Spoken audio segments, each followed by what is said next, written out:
Assalamu alaikum students. Hope you all are doing good. A very warm welcome to all of you in this session.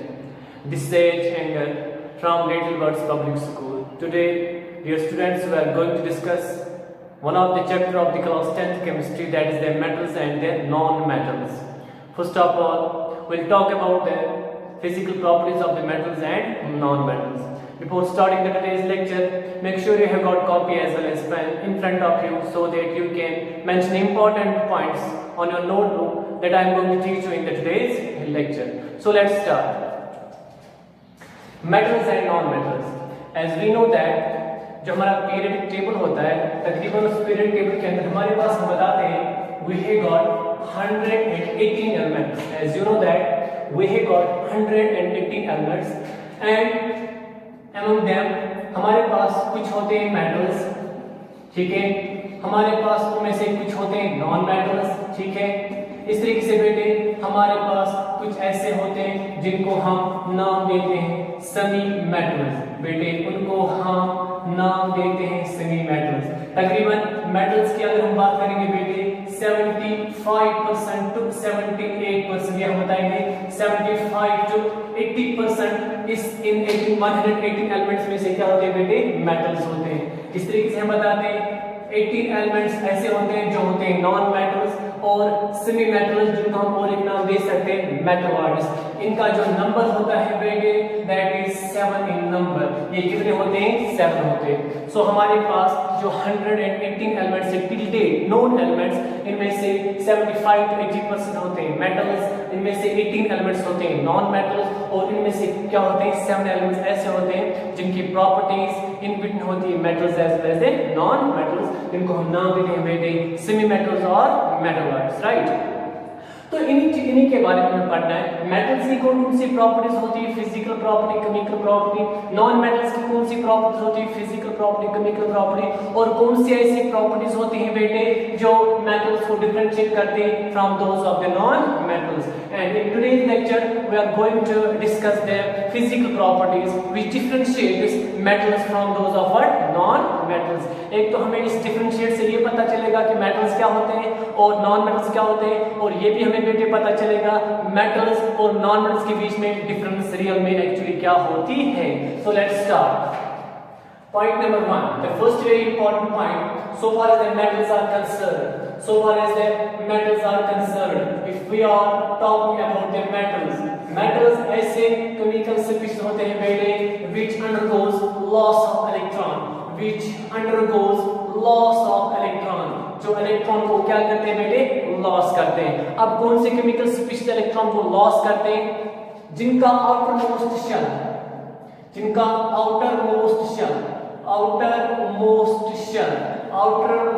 Shell बेटे, जिसको हम और एक नाम दे सकते हैं वैलेंस शेल। वो केमिकल स्पीशीज जिनका आउटरमोस्ट शेल या वैलेंस शेल के अंदर 1 से लेकर 3 इलेक्ट्रॉन्स होंगे,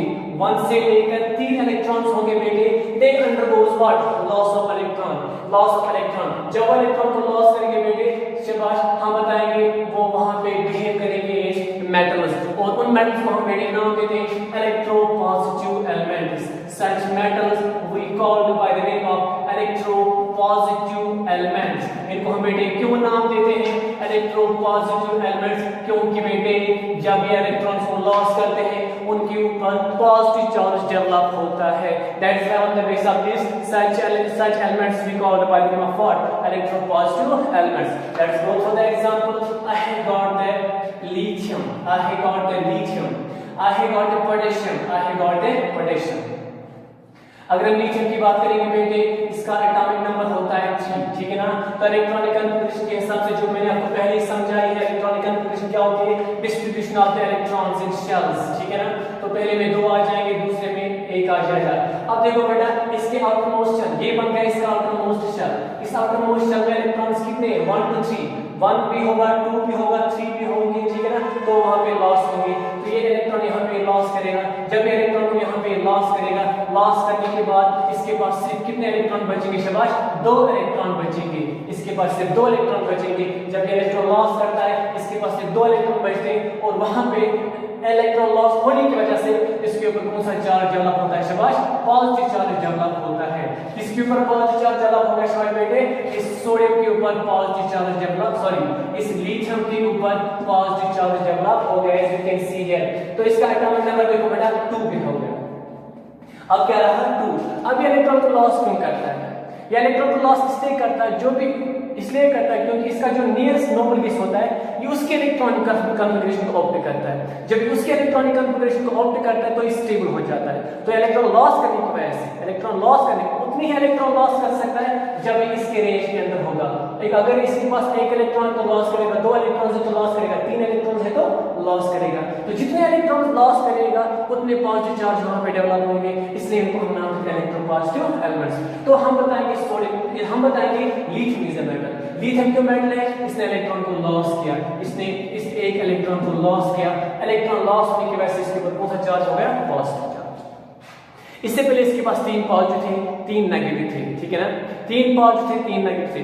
अब एक इलेक्ट्रॉन, अगर 3 पॉजिटिव थे 3 नेगेटिव थे, एक इलेक्ट्रॉन लॉस हो गया तो कितने इलेक्ट्रॉन बच गए, कितने नेगेटिव बच गए 2, लेकिन कितने पॉजिटिव बच गए 3। ये 2 पॉजिटिव इन 2 नेगेटिव के साथ, ये 2 पॉजिटिव इन 2 नेगेटिव के साथ कैंसिल हो गए और वहां पे एक पॉजिटिव बन जाता है। दैट्स व्हाई इसके ऊपर कौन सा चार्ज आता है, पॉजिटिव। सिमिलरली पोटेशियम के पास एटॉमिक नंबर होता है 90। इलेक्ट्रॉनिक कॉन्फ़िगरेशन की बात करेंगे 2, 8, 1, ठीक है। देखो बेटा ये स्टेबल है, इसको हम कहते हैं डुप्लेट, ये स्टेबल इसको हम कहते हैं ऑक्टेट, ये स्टेबल इसको हम कहते हैं ऑक्टेट। यहाँ पे 18 आना चाहिए लेकिन उतने इलेक्ट्रॉन नहीं है, उससे नीचे कितने आ सकते हैं, 8 आ सकते हैं, तो बराबर है 8, इसलिए स्टेबल है। तो यहाँ पे अब यहाँ पे कितने इलेक्ट्रॉन बच गए, 1 इलेक्ट्रॉन बच गए। So on the basis of this reason यहाँ पे इलेक्ट्रॉन लॉस करेगा।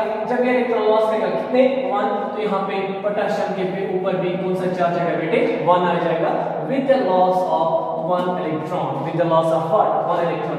So simply we can say that metals are the chemical species which undergoes loss of electron. अब वही इलेक्ट्रॉन वही एलिमेंट्स वही केमिकल स्पीशीज इलेक्ट्रॉन को लॉस करेंगे जहां पे आउटरमोस्ट शेल के अंदर, वैलेंस शेल के अंदर इलेक्ट्रॉन्स होंगे 1 to 3, 1 भी हो सकता है, 2 भी हो सकता है, 3 भी हो सकता है। वो इलेक्ट्रॉन्स को वहां पे लॉस करेंगे, उनको हम नाम देते हैं मेटल्स, उनको हम नाम देते हैं मेटल्स, राइट।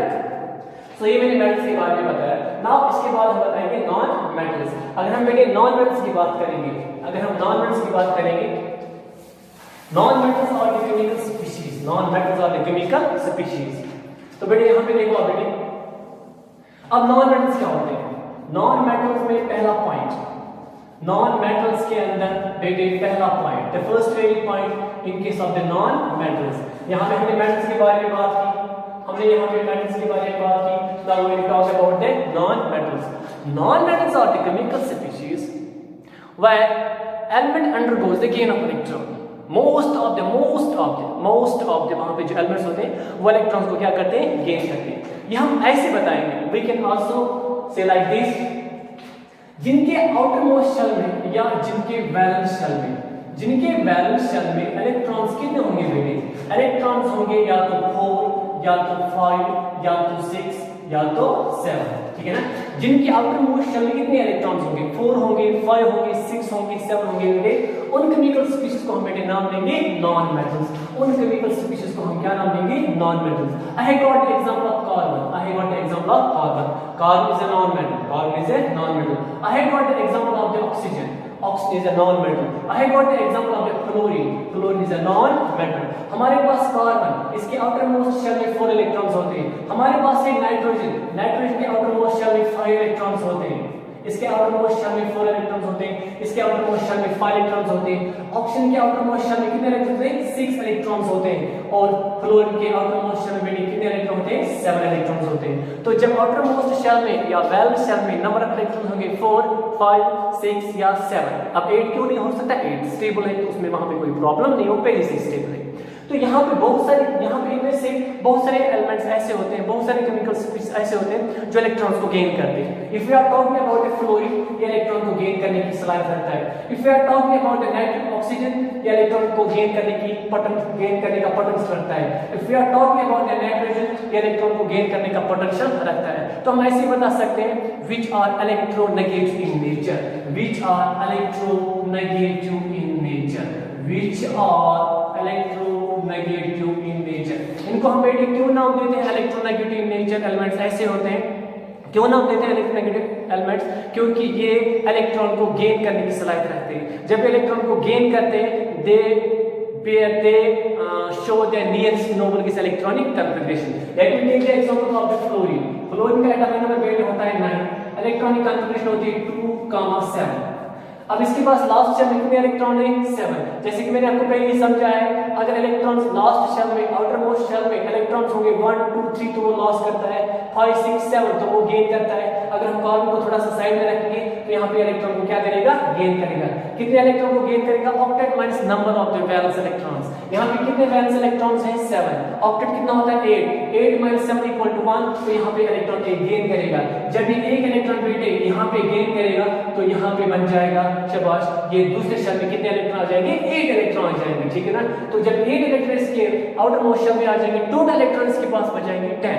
जब इसके पास टोटल नंबर ऑफ इलेक्ट्रॉन्स 10 होंगे तो हम बता सकते हैं बेटे, वी कैन से दैट कि यहाँ पे इसने अपना ऑक्टेट कंप्लीट किया, इसने अपने आप को कि शाबाश किसके अंदर कन्वर्ट किया? Nearest Nobel case electronic configuration. तो हम यहाँ पे बता सकते हैं बेटे, यहाँ पे इसने इलेक्ट्रॉन गेन किया तो यहाँ पे F नेगेटिव आ गया। जब इसके ऊपर F नेगेटिव आ गया then we can say that it is said to be the electronegative element. It is said to be what? Electronegative element. अगर हम कार्बन को 2 मिनट के लिए साइड में रखेंगे तो बाकी जो ये एलिमेंट्स यहाँ पे हैं, शाबाश, ये अंडरगो क्या करते हैं? इलेक्ट्रॉन को गेन करते हैं, इलेक्ट्रॉन को गेन करने का पोटेंशियल रखते हैं। तो जब इलेक्ट्रॉन को बेटे गेन करते हैं to show the nearest nobel electronic configuration